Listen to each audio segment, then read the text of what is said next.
All right, well, let's see. We've got we've got several people here. We can go ahead and get started if you want. The bad thing about Zoom well, without the paid version is you're limited to 40 minutes. So from the moment that I first logged in and officially started the meeting, our timer has started. And for today's lesson, that may not be as big of a deal because it's going to go pretty quick.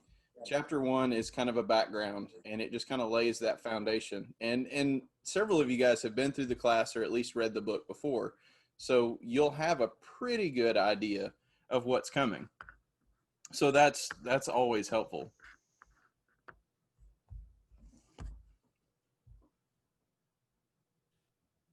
Let's see. Just so you know, Missy's trying to log in. She's having a little bit of difficult, so I'm texting with her. Gotcha. Richard's trying to log in right now as well, so I'm texting him also. He really wanted to make sure to be there. You don't have to do that, Rob.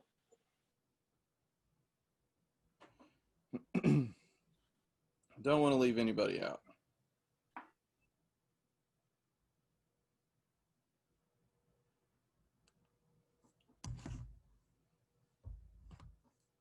I guess I could pull my notes back up. That would be beneficial.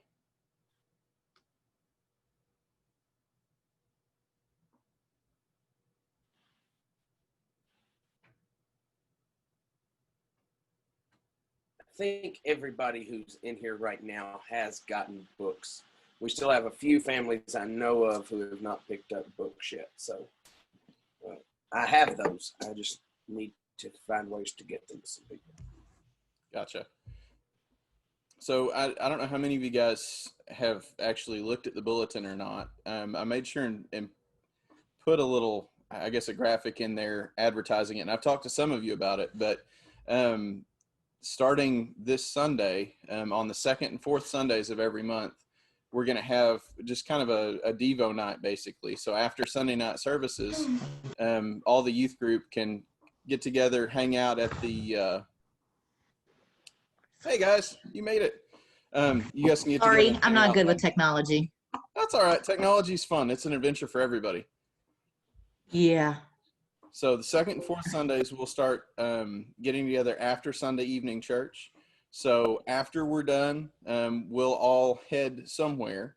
I've got a sign-up sheet that's going to be out on Wednesday or out on Sunday. Nobody's going to be here tonight, but it's going to be out on Sunday. That way, if you want to host one of the Devos, then you can sign up and have your name on the list, get your spot.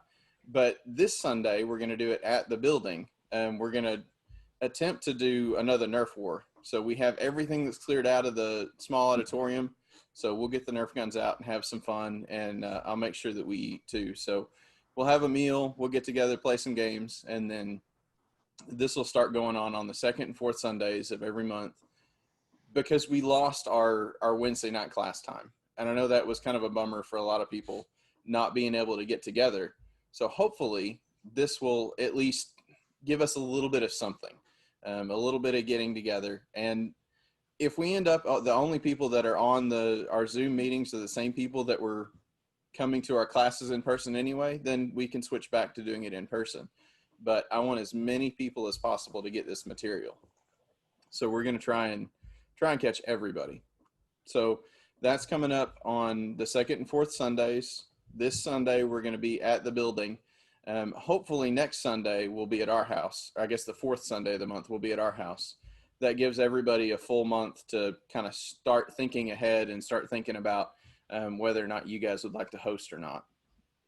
So that's coming up. And before we get too far into the lesson, I do want to throw out this disclaimer. I've spent a lot of time, in classes for youth ministry, classes for Bible, classes for ministry, but I am nowhere near an expert. And honestly, at this point, I've talked to guys all across the country, and pretty much everybody is sitting there going, I don't know what to do. Either as a youth minister, our hands are tied because our elders are limiting our get-togethers and what we can and can't do, or we don't have those limitations, but at the same time, we still want to try to be safe and try to be conservative. So we're kind of we're kind of in the middle of all of that. And I'm doing everything that I know to do. If you guys have some ideas or something that you want to try, something that I can do to help you, then let me know what that is, and I'll be more than happy to do whatever I can to help. Because, I mean, after all, our kids are worth any effort. I mean, whatever it takes to help them be successful, that's what's worth doing. So that's exactly what we want to do. But again, I'm not an expert. I've had kids. Technically, at this point in time, I've at least partially raised 21 different kids, all of them boys. So I've parented a lot. Some of it was easier than others, but I've been around the block a time or two. So I hope that as we go through this, I can share some of my experience. Hopefully you guys can share some of yours as well. That way we can have a good discussion as we go through it. So that's the idea. This class is designed to be discussion based. So when you want to chime in, then chime in, let us know. Jared, are you talking on purpose? I'm trying to get Marion in. Oh, gotcha. Okay. I saw you mouthing something, and I didn't know if that was for me or for somebody else.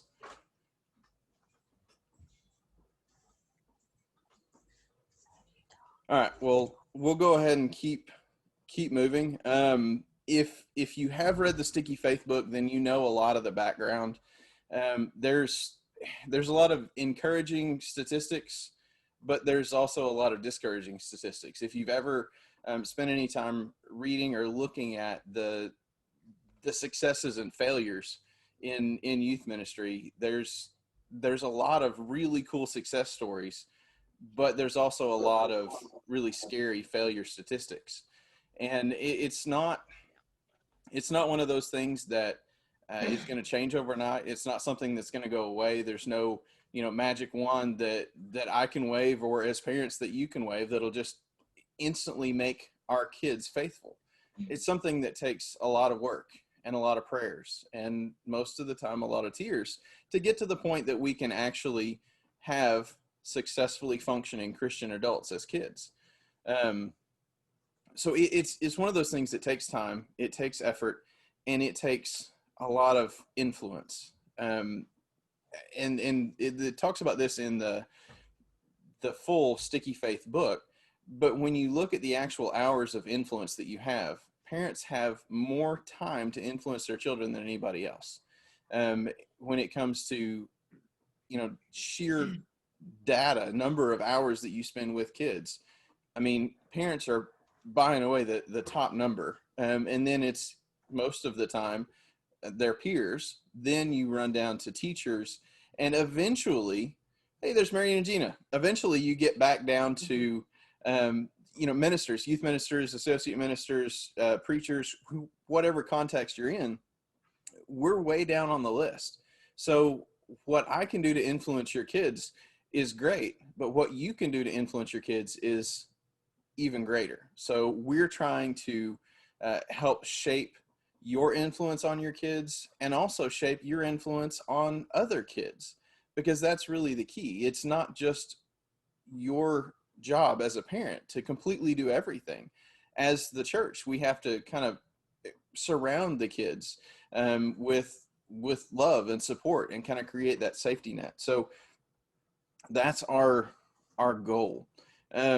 The actual statistics, if you ever look at them, the book lays out some, and I thought this was kind of interesting, just to give you an idea. 40 to 50% of kids who graduate from a church youth group fail to stick with their faith in college. So 40 to 50% are no longer faithful by the end of college. So if you think about our kids, you can go through and line them up, and half of them, statistically, half of them will still be around after college, and half of them won't. So that's a scary thought. 20% of college students leave the faith by the time they're done, but had already planned to do so. That other percentage, 80% of them, plan to stay faithful. So when they entered college, they planned to stay faithful, but did not.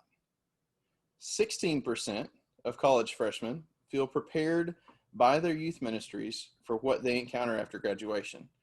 So only 16% feel prepared for what comes after graduation. 50% of full-time college students binge drink, abuse prescription drugs, or abuse other illegal drugs. $5.5 billion spent each year on alcohol. And that's more than they spend on soft drinks, tea, milk, juice, coffee, and school books combined, which is a crazy thought if you've ever had to buy school books within the last 15 to 20 years. It's just the numbers, you keep going and you keep looking at all these statistics, and it's really scary. But it doesn't have to be that way. The world is kind of a scary place. So I thought it might be good for you guys to just kind of chime in. What, out of those numbers or any of the other statistics that are in the book, what of those numbers are the most scary to you?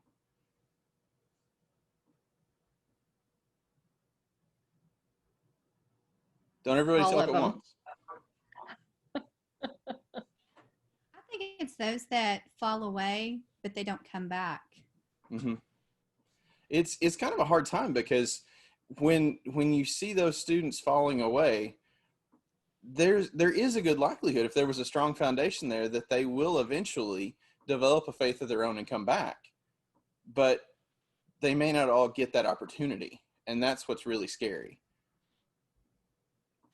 So one thing I think that also stands out to me in that 40 to 50% number is historically, our congregation has done really well in beating that statistic. Yes. But in our last few years, those numbers aren't trending quite as well as they were maybe 5 years before that, maybe 5 years ago. Marion and I have had a lot of conversations about our own college students just here at Farmington, and concern over not seeing them as much as we used to and things like that. And so I think, to me, what's scary is that it doesn't take very long before you've feeling good about things before all of a sudden we realize, oh, maybe we're not exempt from this either. Mm-hmm. That's it. And it used to be one of those things that we would think of, the divorce rates within the church. We would just logically assume that divorce rates would be a lot lower within the church. And the reality is it's not. It's the same pretty much anywhere that you go, whether you're inside or outside the church. People are people. But as we see more and more of that within the church, we start to see its trickle down effects on the faith of our kids. I know that was one of the biggest, I guess, kind of shaping moments of my life was, when my parents went through a divorce. So when we have kids that are going through these tough life situations, it can either go one of two ways. It can either strengthen their faith and cause them to develop a faith of their own, or it can cause that faith to kind of fade into the background. But as things are going now, it's just unreal how different things are from family to family. I mean, some parents are doing it really, really well, and some are putting forth minimal effort. And if you're in here, if you're on this Zoom class, as uncomfortable as it is, you're one of the ones that are trying your best to do your best. So I hope that for those of us that are here, we can draw encouragement from the fact that we are here. We're taking those steps. We're aware of the problems, and we're doing what we can to help solve them. Obviously, you can't be somebody else's parent, but at the same time, you can be an influence on somebody else's kid. If you've ever spent time around kids while they're interacting with other adults, it's amazing how quickly they accept what other adults will say, even though you've said the same thing 10 times before. But as soon as somebody else says it, it makes sense, and they'll believe it and, act on it. Does anybody have anything else you want to add before we move on a little bit?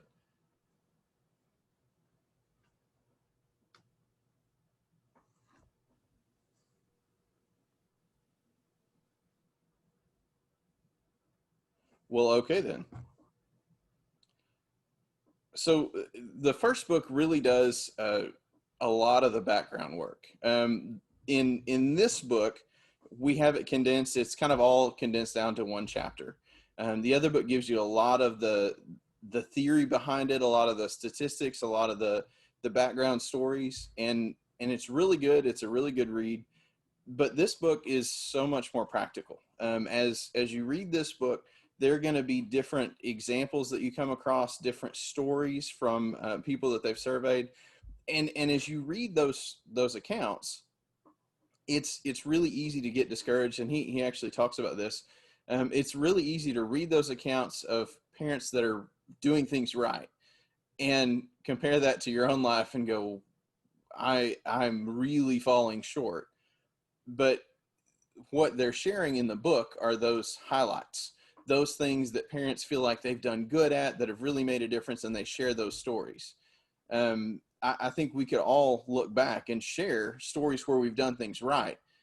But a lot of times, or at least for me, when I look at what other people are doing right, rather than me looking back on the things that, well, yeah, I've done this right or this right or this right, I automatically go to the things that I've done wrong. So as we go through this, as you read those examples, don't get discouraged thinking that, you can't do it or that you're not able to keep up with what they're doing. Just understand that that's a part of the process. It's kind of a comparison bias that you see. So again, don't let that discourage you. In each chapter, in addition to different examples that you're going to see, there are going to be really two parts within the section.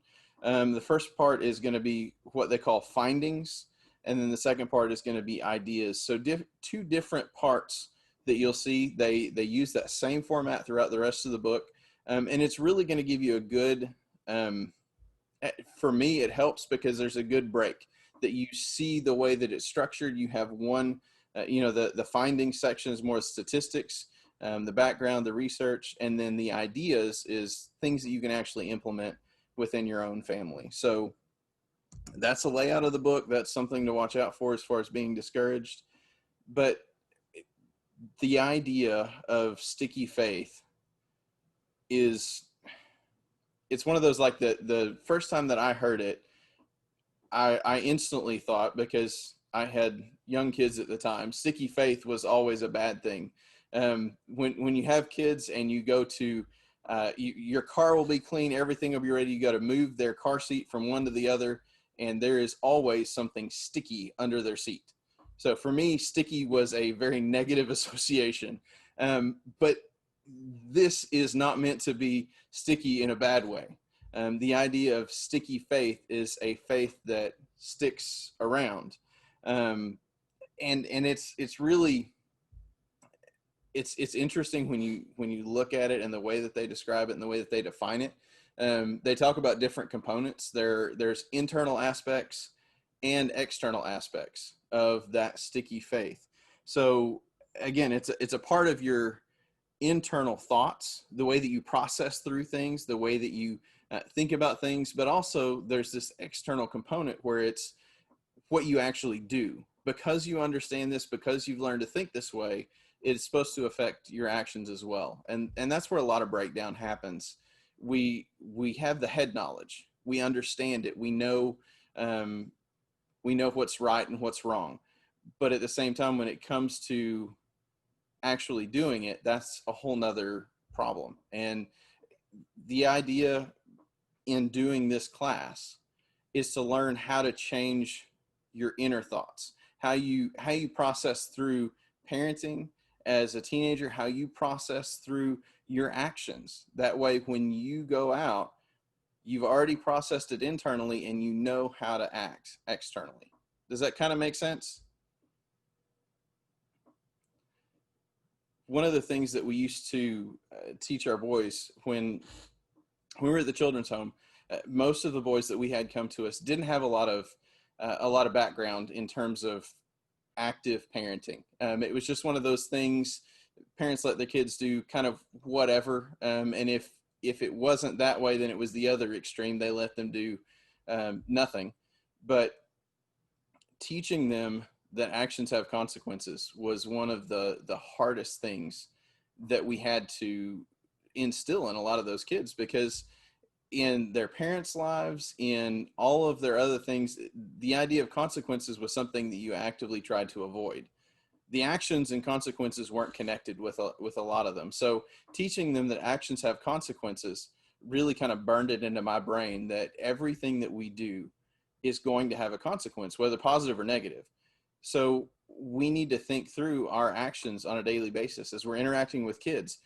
Your actions are going to have a consequence, whether that's a positive consequence, encouraging them, or a negative consequence, discouraging them and pushing them away. So it just involves more brain power than what we're used to committing a lot of times. It's really easy to just go through the motions and just coast.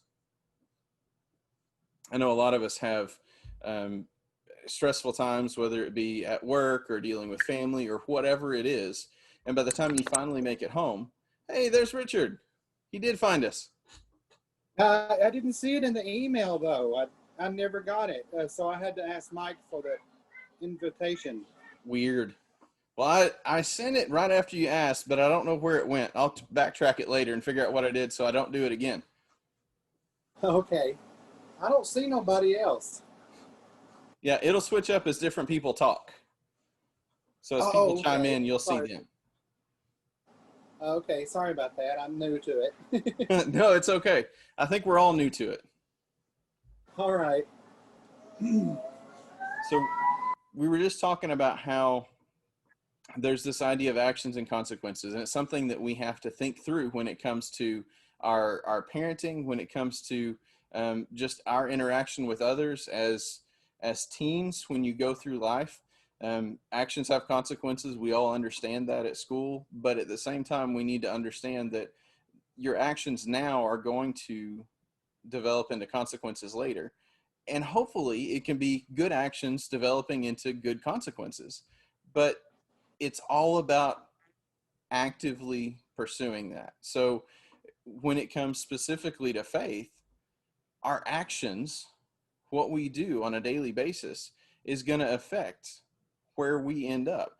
It's really easy to step back and see in life those different choices that came up. You can see, as there were forks in the road that come up, you can see, okay, I made this choice and it led me here. But a lot of times we don't think through the other options. So when it comes to our faith, as we're thinking about things, we need to learn to think through, what does it mean if I go through and commit myself to reading the Bible at least a little bit every day? What road is that going to put me down? What path will I be on, as compared to, well, I'll read it when I have time and catch up in between? Or what does it mean when we have a regular prayer time with God versus just whatever happens? What's going to happen in our families as we just eat meals wherever, whenever, and however we can? Or if we purposefully get together and sit around the table and actually talk about our day. That's something that is lost and is foreign to so many people. It's just easy to, gather around the TV, and I'm as guilty of this as anybody. It's easy to gather around the TV and have a meal and watch TV. But if you're actively thinking, if you're working hard trying to develop those habits that are going to last, we need to make sure that we go through and purposefully do those things. If you're going to watch TV, that's fine. Use those opportunities as teachable moments. If you're going to go through and eat a meal out somewhere, that's great. Use that as a teachable moment. But how much better would it be if we were having regular conversations with our kids? If we were having regular conversations at the dinner table? And that's one of the things that we can really do, especially going through this book with both parents and teenagers. The idea is that you're both reading some of this material. So you have built into it, at least for the next 13 weeks, discussion topics. There are things that you can be talking about, whether that, if it works for you around the dinner table, that's great. If it means when you're in the car driving, that's fine. when we were, and even now, one of our best times, we have more Bible studies, more aha moments with the kids when we're driving in the car than we do anywhere else, because that's just a time where you see things and those discussions start. And again, if you're purposeful, you can steer those conversations into teachable moments, and you can really gain ground. So again, the idea is just living life on purpose, being a parent on purpose, and as a teenager, going through and actually thinking about consequences as you're working your way through life, especially through your teenage years. I know last week we talked about how this is a time where you can question, where you can wonder. You have this safety net surrounding you that is the church, and you can really start to go through life and make your faith your own. It's really easy to come to church because that's what your parents do. But if you work at it, if you start to ask questions now's the time that you can transform that faith from someone else's into your own. And that's ultimately where we need to be. So I know I've talked a lot. But again, there is no one right way. There is no blueprint for success. But hopefully, especially going through this as a group, hopefully, whatever you're facing, there's someone else that's dealt with it before.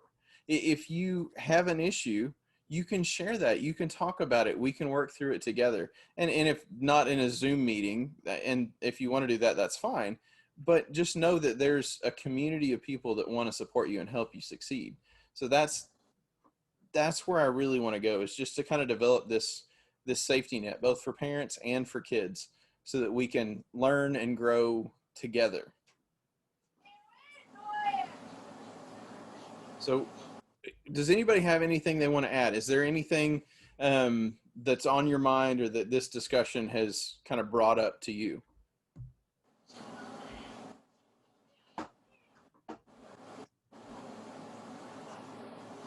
Be intentional on, oh, is it working now? Okay, sorry, I'm not good at this. Matthew? Being intentional, I think, is just, like you said, purposeful, but intentional. It's making plans to set aside to do something. If you want to learn how to speak a new language, if you want to learn a new certification at work, if you want to learn anything else, we take the time and dedicate for that. And this is a lot more important. We get tied up with everything else in life. We just have to remember to be intentional with this, just like we're intentional with our marriage, like we're intentional, as parents. It's with the faith as well. It's just intentional. Yeah, I mean, and that's it. It looks different for every family. I mean, that's a part of it. There is no one way to do it. Whatever works for you is great. If you haven't found something that works, well, that's okay too, but keep trying. Don't give up. For teens, if you're out there, just know that your parents really do care, especially if you're on this Zoom call. That means that you matter to them a lot. But try and cut them a little slack, because they really are trying. Look to them and just give them a little bit of grace. Even though they're not perfect, they do love you and they do care.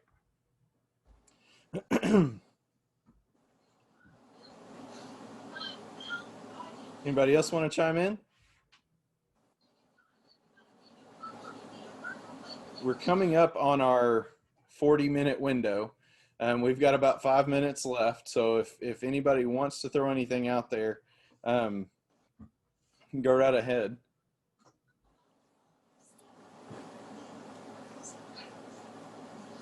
Anybody else? Everybody's quiet. When I said it was going to be a discussion-based class, I didn't mean it was going to be me discussing and everybody else listening. Yes. For next week, read chapter 2. And this, again, we're going to go through one chapter a week. So it's, you can read ahead if you want. That's always good. But if you read at least the next chapter, then you'll be up with whatever we're going to be discussing. Take time this week to pray with your family. I know we say that a lot. We throw that out there over and over again. All of our videos, it's in there. But I cannot say it enough how important it is to spend time praying both for your family and with your family. Because ultimately, if it's just us, we're gonna mess up.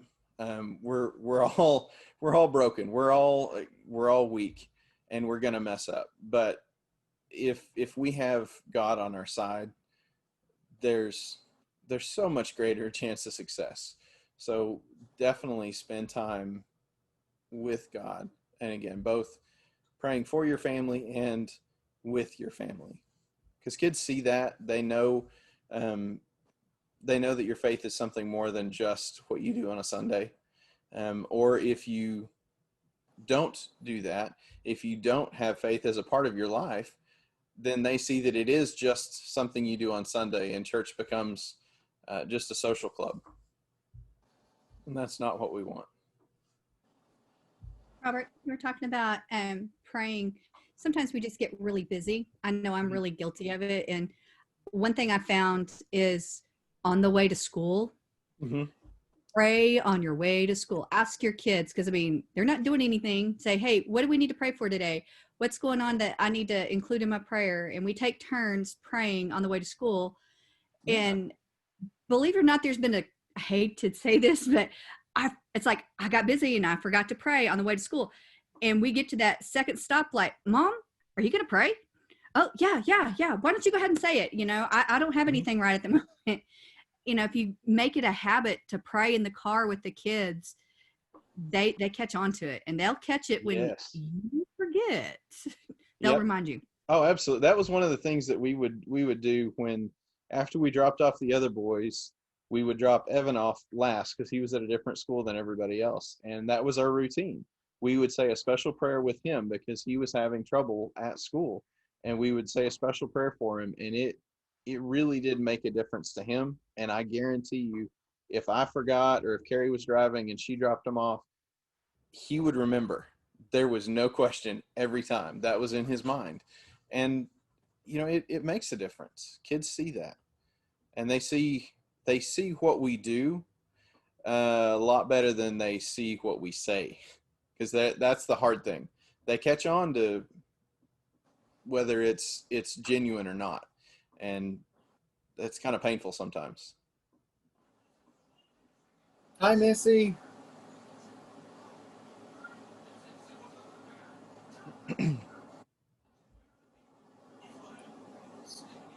All right. Well, again, I'm glad that you're here. I'm going to post this video on YouTube so that we'll have it up there. It's just going to be on our YouTube channel if you want to share it with anybody that wasn't able to be here.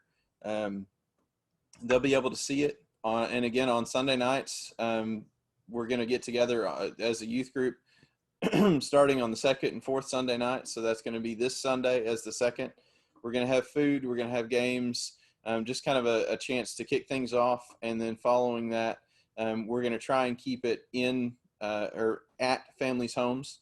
It can be something that's really simple. I mean, it can be as simple as Eureka Pizza and a fire pit, or it can be more elaborate if you want to do that. Just whatever it is that you want to do to make it your own. Our goal is to develop relationships between our teenagers and between our teenagers and other adults. So hopefully this is something that will help facilitate that. I know it's kind of old fashioned. It's something that we did when I was a teenager, but hopefully it's something that will be beneficial to your kids as much as it was to those of us that went through it, 20 years ago. Hey, Robert, if people was to do that on Sunday, could they do Zoom meetings too? Because I'm going to be moving and wanted to do like a fire pit Zoom meeting too. Oh, that's a good idea. I'll have to try and remember that.